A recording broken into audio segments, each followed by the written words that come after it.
Hello, Dr. Mini PG, Specialist Gynecologist, Al Rukan Medical Center, Ajman. Today we can discuss about pregnancy-induced hypertension.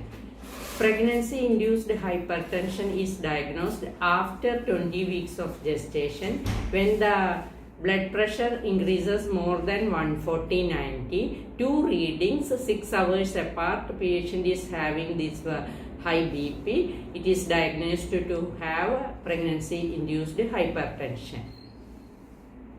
In obese ladies, primary pregnancies, multiple pregnancies, previous history of pregnancy-induced hypertension in the previous pregnancy, or sometimes with the thrombophilia problems, then kidney problems, renal diseases, all these patients can have more chance for pregnancy-induced hypertension.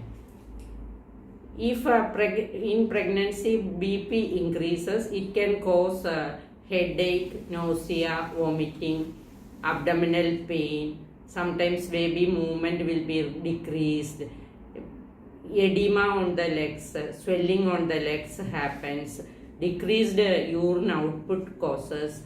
All these are symptoms of pregnancy-induced hypertension, and it can cause complications like preeclampsia, that is convulsions can happen with this PAH problem.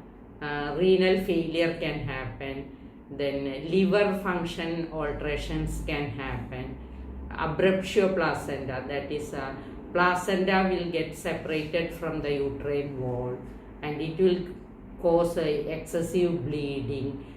Baby growth can be decreased, or sometimes baby intrauterine death also can happen. So we should be very careful about the increased blood pressure during pregnancy. That needs emergency medical care.